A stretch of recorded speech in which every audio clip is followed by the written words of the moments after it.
এর নিচে আমরা এবার দেখবো যে সে কোন গ্রেড পেয়েছে বা ফেল করেছে কিনা। এই পর্যন্ত আমরা একটু দেখে আসি যে ঠিক আছে কিনা আমাদের ফরম্যাটটা।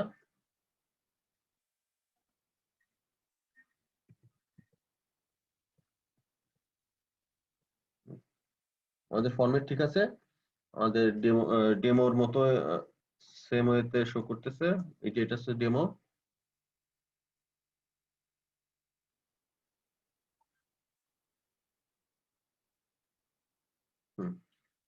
এখানে যেভাবে আছে এখানে আমরা ঠিক সেভাবে যে বাংলাতে 56, ইংরেজিতে 76, ম্যাথে 54, ইংরেজিতে 45, ঠিক সেম সঠিক রেজাল্ট আমাদের দিচ্ছে এবং যোগ করলে 231।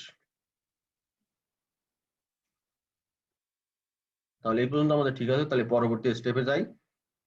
পরবর্তীতে আমাদের এই টোটাল মার্কের পরে আমরা ক্যালকুলেশন করব যে সে আসলে কোন গ্রেড পেয়েছে। কিন্তু তার আগে আমাদের আগে দেখতে হবে যে সে কোনো সাবজেক্টে ফেল করেছে কিনা। যদি সে ফেল করে তাহলে আমরা আর গ্রেডিংটা ক্যালকুলেট করব না, সরাসরি তাকে বলে দিব যে sorry you have failed in that subject.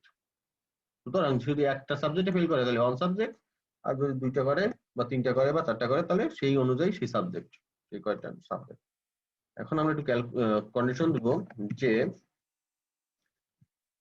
এই যে টোটাল ফেইল্ড এর মান আমরা চেক করব যে যদি সে ফেল করে তাহলে তো শূন্য থাকবে না, শূন্য থেকে বেশি হবে। যদি শূন্যের থেকে বেশি হয়, যদি এই টোটাল মার্কের যে ভ্যালুটা আছে সেটা যদি শূন্যের থেকে বেশি হয়, সুতরাং শূন্য থেকে শূন্য বা শূন্য শূন্য হলে তো আর কোনো সাবজেক্টে ফেল করেনি, আর শূন্যের বেশি হলেই তো ফেল করলো। তাহলে যদি সে ফেল হয় তাহলে আমরা কি বলবো যে তাহলে আমরা মেসেজ শো করবো যে ইউ হ্যাভ ফেইলড। তাহলে তা আমরা একটু ডেকোরেশন করলাম, করে এখানে দেখাবো। এখানে আমরা সেই পার্সেন্ট দিয়ে sorry you have failed in, এই যে পার্সেন্ট ডি দিলাম, এই পার্সেন্ট ডিতে আমরা এই টোটাল ফেইল্ডের যে নাম্বারটা থাকবে এখানে তো যেহেতু সে জিরোর উপরে, সুতরাং এখানে জিরো ছাড়া অন্য কোনো নাম্বার থাকবে। যদি যে কয়টা সাবজেক্টে ফেল করবে সেই কয় নাম্বার থাকবে, সেই কয় নাম্বার আমরা এখানে শো করব। এখন যদি সে ফেল না করে তাহলেই আমাদের হচ্ছে ক্যালকুলেশন শুরু হবে। তাহলে এলস যদি এই কন্ডিশনটা ফলস হয় তার মানে সে ফেল করেনি, কোনো সাবজেক্টেই সে ফেল করেনি। তাহলে এবার আমরা গ্রেডিং ক্যালকুলেশনটা শুরু করব। আমাদের গ্রেডিং ক্যালকুলেশনের যে নিয়মটা ছিল, আমরা যে অনুযায়ী ক্যালকুলেশন করবো এটা একটু কপি করে নিচে নিয়ে আসি, তাহলে আমাদের ক্যালকুলেশন করতে সুবিধা হবে। তাহলে আমরা বলতেছি যে 320 বা 400 হলে এ প্লাস, তাহলে আমাদের 400 চেক করার দরকার হচ্ছে না, 320 চেক করলেই হচ্ছে, কারণ 400-র উপরে কখনোই যাবে না। কারণ আমরা এখানে তো ভ্যালিডেশন করে দিচ্ছি যে 100-র উপরে সে কোনো সাবজেক্টেই দিতে পারবে না। তাহলে চারটা সাবজেক্টে যেহেতু সে 100-র উপরে দিতে পারতেছে না, তাহলে ম্যাক্সিমাম ভ্যালু 400-ই হবে। সুতরাং আমাদের 400 টেস্ট করার দরকার হচ্ছে না, আমরা টেস্ট করবো হচ্ছে 300 এবং 300-র উপরে। ইফ টোটাল মার্ক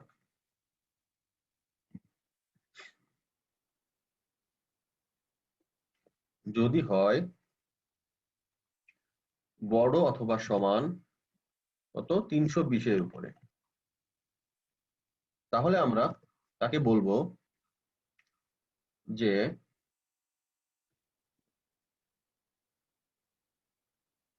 এটা এখানে যে স্পেসটা দিয়েছি এটা হচ্ছে ডেকোরেশনের জন্য, যে আমরা এখানে যেহেতু একটু লম্বা লাইন হবে, এখানে একটু একটু মিস করলাম, যে যদি সে পাশ করে তাহলে তাকে কংগ্রাচুলেশন বলবো আমরা প্রথমে। তাহলে কংগ্রাচুলেশনের জন্য আগে এই, যদি সে পাশ করে তাহলে তাকে বলবো কংগ্রাচুলেশন। তাহলে এখানে একটু কংগ্রাচুলেশন লিখে দিই।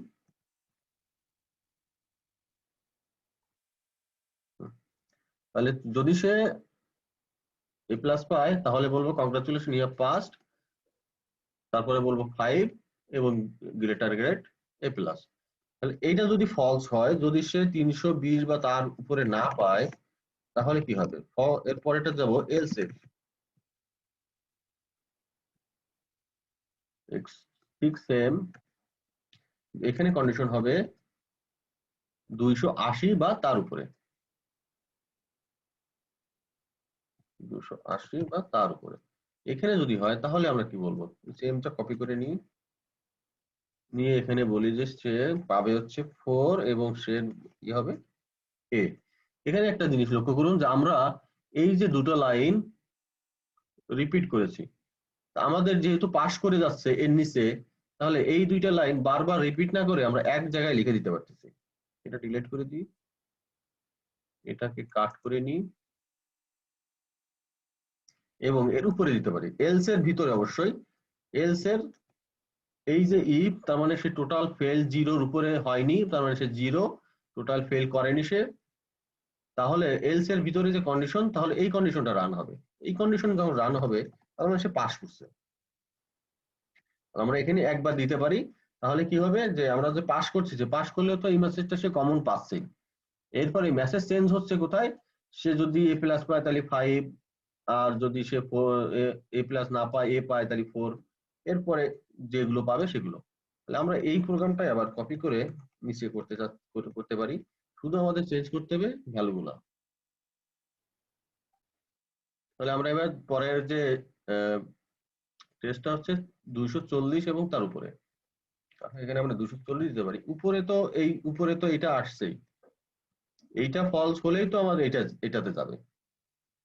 এখানে আমাদের হবে হচ্ছে 3.5 আর এটা হবে a মাইনাস।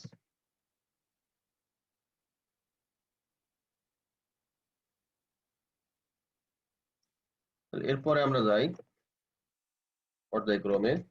এরপরে আমরা টেস্ট করব যে 200 যদি হয় তাহলে এখানে আমাদের হবে হচ্ছে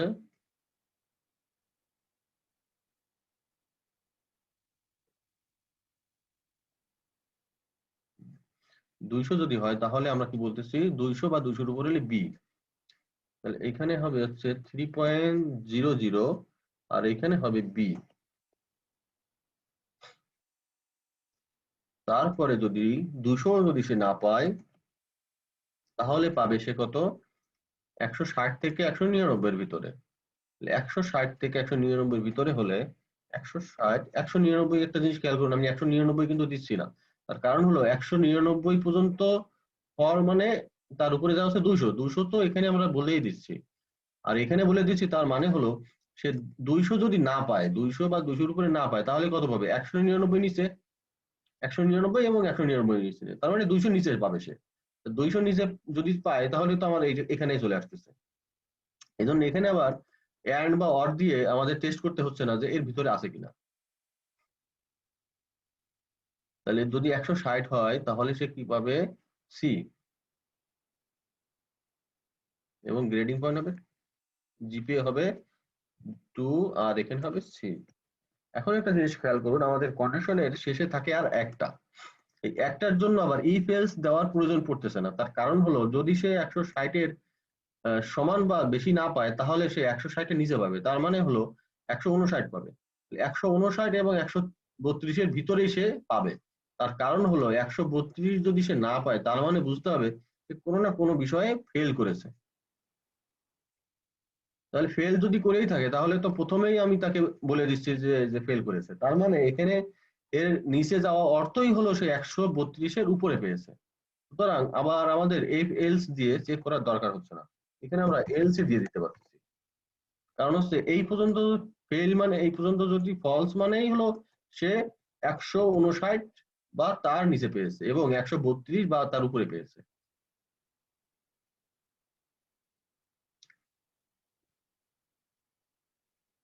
তাহলে এখানে হবে সে অন আর এখানে পাবে সে ডি। এখন দেখুন আমাদের যে গ্রেডিং যে ক্যালকুলেশন এটা কিন্তু সম্পন্ন হয়েছে। তাহলে আমরা একটু রান করি,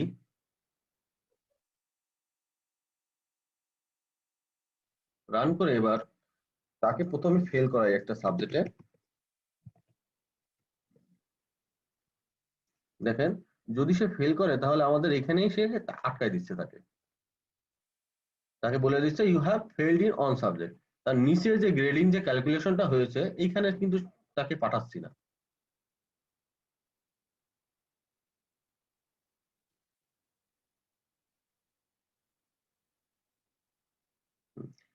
যদি এবার একটু পাস করাই,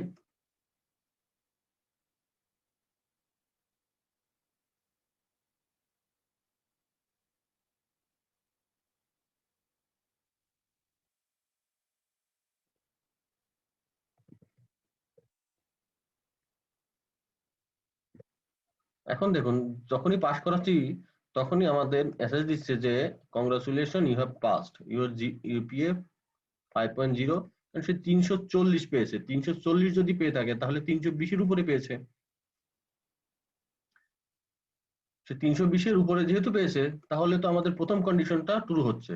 প্রথম কন্ডিশনটা ছিল হলো যে সে 5 পাবে এবং A+ পাবে। এখন দেখো নিচে আমাদের আরেকটা লাইন প্রয়োজন পড়বে ডেকোরেশনের জন্য। তাহলে এই লাইনটা আমরা দিতে পারি এলস এর নিচে, কিন্তু এই যে প্রথম এলস, এই এলস এর ভিতরে দিতে হবে।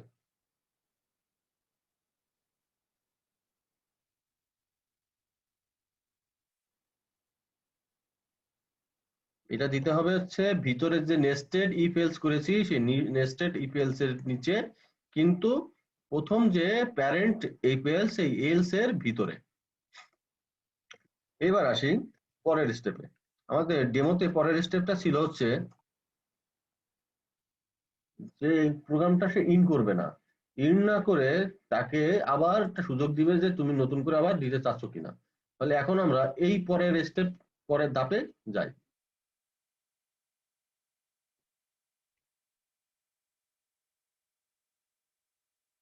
পরের ধাপে যাওয়ার আগে দেখুন এখানে আর একটা আমাদের ডেকোরেশন আছে, সেই ডেকোরেশনটা আমরা করতে পারি।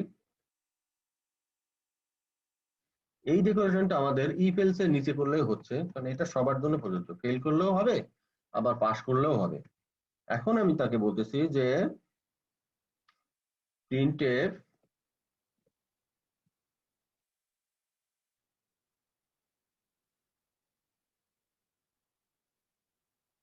নিউ লাইন দিয়ে বলতেছি do you want to continue করছে। আমরা ইউজারের কাছে চাবো তো ওয়াই দিতে হবে, না হলে এন দিতে হবে। যদি সে কন্টিনিউ করতে চায় তাহলে ওয়াই দিতে হবে, আর যদি সে কন্টিনিউ করতে না চায় তাহলে এন দিতে হবে। ছোট হাতেরও দিতে পারবে আবার বড় হাতেরও দিতে পারবে, এই অপশন দুটো আমরা রাখবো। তাহলে এখন আমরা নিচে যাই। তাহলে এখন আমাদের ইউজার কিছু না কিছু তো দিবে, এই কিছু না কিছু নেওয়ার জন্য আমাদের কি করতে হবে, একটা ক্যারেক্টার, যেহেতু আমাদের এখানে একটা সিঙ্গেল ক্যারেক্টার আমরা নিচ্ছি, ওয়াই নিচ্ছি কিংবা এন নিচ্ছি, তাহলে আমাদের এখানে একটা ক্যারেক্টার টাইপের ভেরিয়েবল দরকার হবে। তাহলে আমরা ভেরিয়েবলটা উপরে ডিক্লেয়ার করে আসি CHR ক্যারেক্টার। তাহলে আমরা এখানে ভেরিয়েবলের নাম দিতে পারি যে স্টার্ট এগেইন, যেহেতু সে স্টার্ট এগেইন করতে চাচ্ছে। যে আপনারা যে কোনো নাম দিতে পারবেন, তবে মনে রাখতে হবে এই স্টার্ট এগেইন এর মধ্যেই আমাদের সেই ডাটাটা রাখতে হবে। এখানে দিতে হবে স্টার্ট এগেইন কল। আমরা এখানে গেট চার দিয়ে ডাটা নেব, গেট চার, গেট চার ফাংশনের মাধ্যমে ডাটা নিব। এখানে স্ক্যানএফ এর মাধ্যমেও ডাটা নিতে পারবো। স্ক্যানএফ এর মাধ্যমে যদি ডাটা নিতে চাই তাহলে কিভাবে লিখতে হবে একটু দেখি। এইভাবে স্ক্যানএফ দিতে হবে, তারপরে দিতে হবে %c, যেহেতু ক্যারেক্টার টাইপের ভেরিয়েবল বা ক্যারেক্টার টাইপ হলে হচ্ছে আপনার %c দিতে হবে, কারণ এটা হচ্ছে ক্যারেক্টার টাইপ, ক্যারেক্টার ভেরিয়েবলের স্পেসিফায়ার, ফরম্যাট স্পেসিফায়ার। তাহলে এখানে যদি আমি এন্ড দিতে হবে স্টার্ট এগেইন, এইভাবেও আমরা করতে পারি। তাহলে আমরা এইভাবে না করে আমরা করব কি গেট চার্ট দিয়ে নিব। এখানে একটু লক্ষণীয় যে যদি আমি এখানে ক্যারেক্টার আমার প্রথমে সব ইন্টিজার টাইপের ডাটা নিচ্ছি, শেষে যে একটা ক্যারেক্টার টাইপের ডাটা নিচ্ছি, এই ক্যারেক্টার টাইপের ডাটার ক্ষেত্রে একটা প্রবলেম হয়, সেটা হলো যখনই আমরা কোনো এন্টার বা এন্টার দিই বা অন্য কোনো কিছু দিয়ে ইন্টার দিই, যে এখানে তো আমরা নাম্বার দিয়ে ইন্টার দিচ্ছি, এন্টারটাকে এই যে ক্যারেক্টার টাইপ যে গেট চার একটা ক্যারেক্টার হিসেবে গ্রহণ করে নেয়। তখন গ্রহণ করে নিয়ে এই স্টার্ট এগেইনেই অ্যাসাইন করে দেয় ঠিক এন্টার, এন্টারটাকে। কারণ ক্যারেক্টারের ক্ষেত্রে সবকিছুই একটা ক্যারেক্টার, A to Z, 1 থেকে 0 বা 100, যাই বলেন না কেন সবকিছুই একটা না একটা হচ্ছে ক্যারেক্টার, এই ক্যারেক্টার ডাটা টাইপের ক্ষেত্রে। সেহেতু এই যে এই প্রবলেমটা আমাদের সলিউশন করার জন্য আমাদের প্রথমে একটা ব্ল্যাঙ্ক গেট চার নিয়ে নিতে হবে। এই গেট চারের কাজ হবে যে আমরা যত ইন্টারে দিই না কেন সে ইন্টার টাকা এই গেট চার নিয়ে নিবে, তাহলে পরের গেট চারকে আর দিবে না। এখানে যখন নিয়ে নিবে তখন পরে আমরা এই গেট চারে এই যে ওয়াই বা এন দেওয়ার সুযোগ পাবো। তাহলে এখন নিচে যাই, নিচে যে আমরা চেক করবো যে আমাদের যে স্টার্ট এগেইন এর মধ্যে যে আমরা যে ডাটাটা রাখতেছি, ইউজার যে ডাটাটা দিচ্ছে এই ডাটাটা আমাদের ওয়াই আর এন কিনা। যদি ওয়াই এন না হয় তাহলে আমাদের অন্য ব্যবস্থা করতে হবে। তাহলে আমরা আগে প্রথমে চেক করবো সে কন্টিনিউ করতে চায় কিনা, মানে ওয়াই দিচ্ছে কিনা। তাহলে ইফ স্টার্ট এগেইন ইকুয়াল, এখানে আমরা সিঙ্গেল কোটেশন ইউজ করতে পারি যেহেতু কারেক্টটা নিচ্ছি, ওয়াই বড় হাতের ওয়াই অথবা স্টার্ট এগেইন ইকুয়াল ছোট হাতের ওয়াই। তার মানে আমরা বলতেছি তুমি বড় হাতের ওয়াইও দিতে পারবা আবার ছোট হাতের ওয়াইও দিতে পারবা। তাহলে যদি সে কন্টিনিউ করতে চায় তাহলে আমাদের কি করতে হবে, এখান থেকে চলে যেতে হবে আমাদের সেই শুরুতে এইখানে। এইখানে যখন আসবে তখন কিভাবে আসবে, তো এখানে তো আমাদের একটা লেভেল প্রয়োজন পড়বে। তো এখানে আমরা দিই স্টার্ট নামে একটা লেভেল ক্রিয়েট করলাম, কারণ ওই গোটুতে যখন যাবে তখন এই লেভেল অনুযায়ী সে আবার প্রথম থেকে শুরু করবে যদি সে কন্টিনিউ করতে চায়। এখানে আমরা দিব সেই গো টু স্টার্ট। এখানে একটা বিষয় লক্ষণীয় যে এখানে আমি স্টার্ট দিয়েছি, আপনারা যা কিছু দিতে পারবেন এই লেভেল হিসেবে যা দিবেন, এই শুরুতে যে লেভেলটা দিচ্ছি আমি এই কোলন দিয়ে, এই লেভেল হিসেবে আপনি যা দিবেন ওই গোটুতেও কিন্তু সেম জিনিস দিতে হবে। এখানে ছোট হাতের বড় হাতের অবশ্যই খেয়াল রাখতে হবে, যদি ওখানে ছোট হাতের দেন তাহলে এখানেও ছোট হাতের, আর যদি ওখানে বড় হাতের দেন তাহলে এখানেও বড় হাতের দিতে হবে, না হলে কাজ করবে না। এখন সে যদি ওয়াই না দেয় তার মানে কন্টিনিউ করতে চাচ্ছে না, তাহলে কি করবো, else.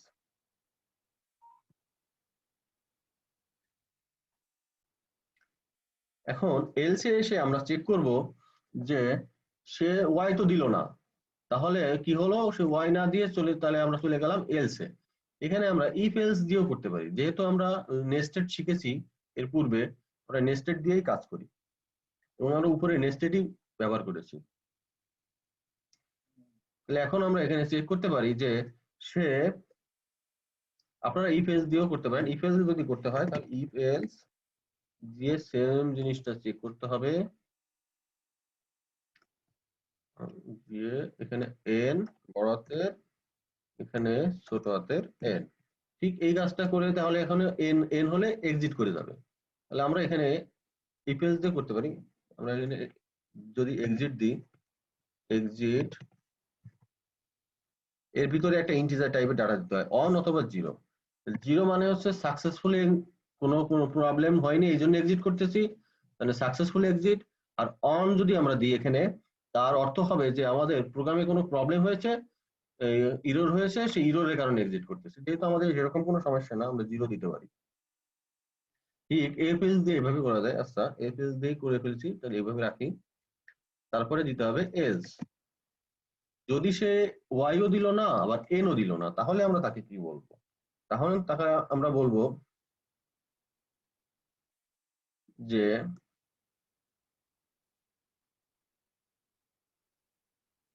Only Y oblique N accepted.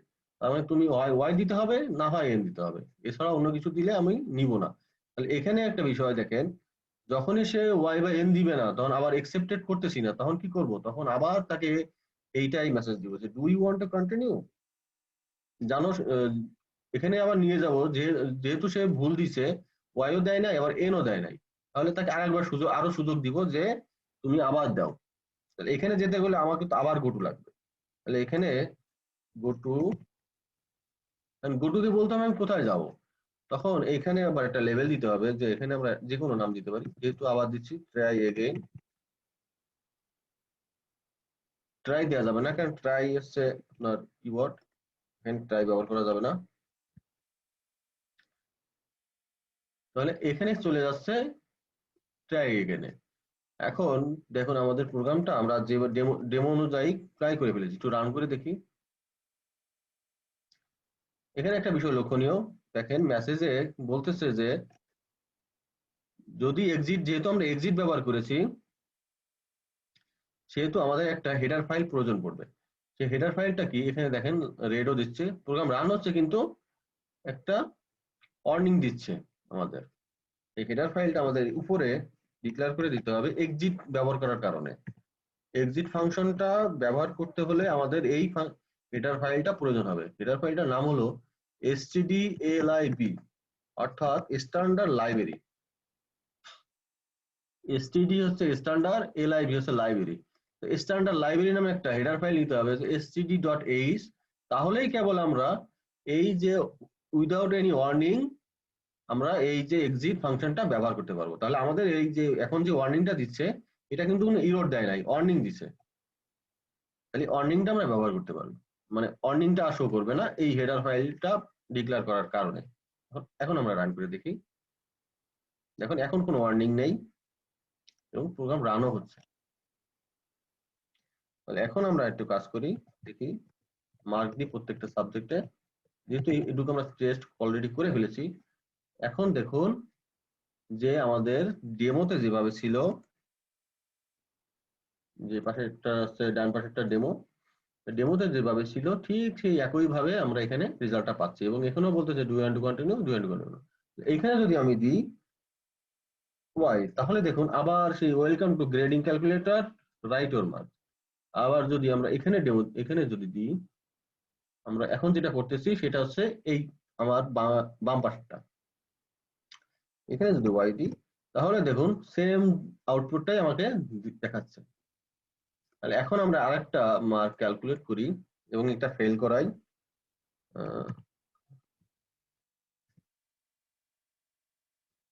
ম্যাথেই fail করাই। এবার দেখেন যে sorry you have failed in on subject. এখন যদি আমরা নো দিই এন, আর আমরা কন্টিনিউ করবো না, তাহলে এক্সিট করে যাচ্ছে। কিন্তু এই এক্সিটের আগে আমাদের একটা মেসেজ দিতে পারলে ইউজারকে, তাহলে আরো সুন্দর দেখাবে। এখানে যখন এন দিবে তখন আমরা তাকে একটা গুড বাই মেসেজ দিয়ে দিব, যে এখানে আমরা লিখবো যে thank you, have a nice day. এই যে মেসেজটা লিখবো, এই মেসেজটা লিখতে হবে এক্সিট করার আগে। তার মানে হলো এই যে আমরা যে এক্সিটটা করেছি, এক্সিটের ঠিক আগে আমাদের একটা মেসেজ দিতে হবে যে thank you, have a nice day.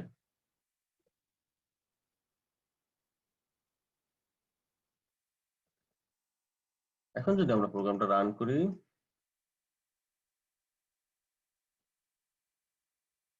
তাহলে পাবো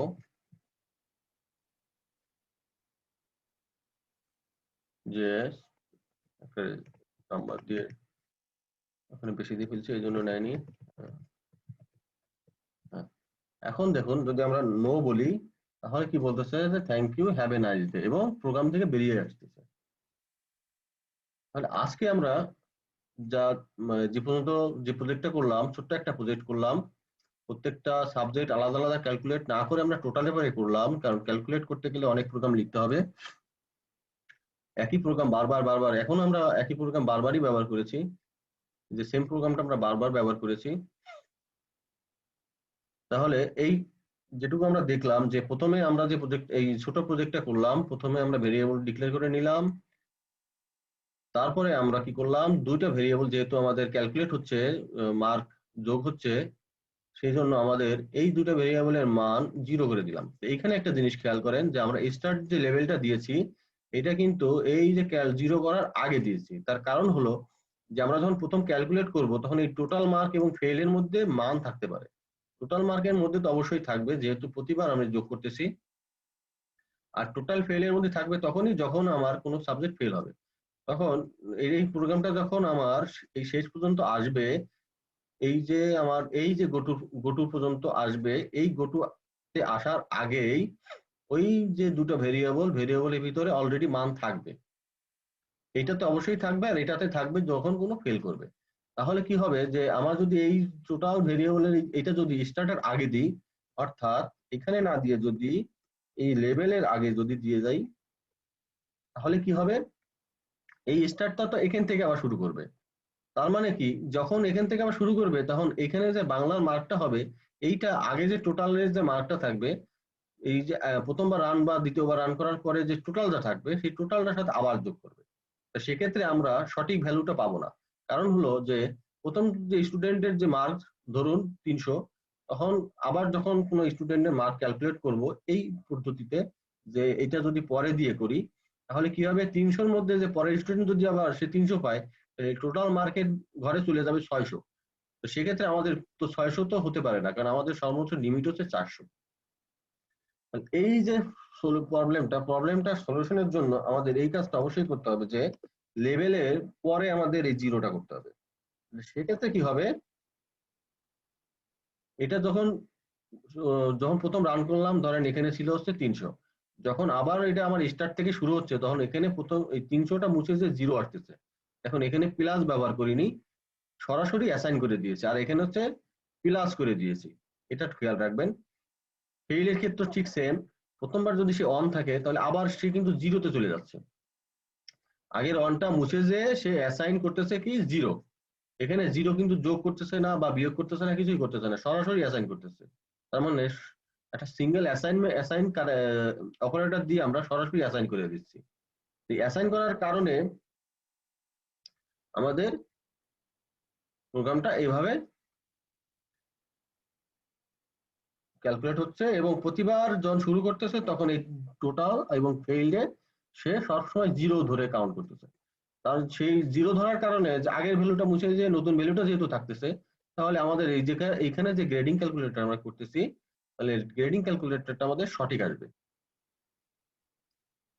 তাহলে আজকে এই পর্যন্তই ছিল। সবাই ভালো থাকবেন। আল্লাহ হাফেজ।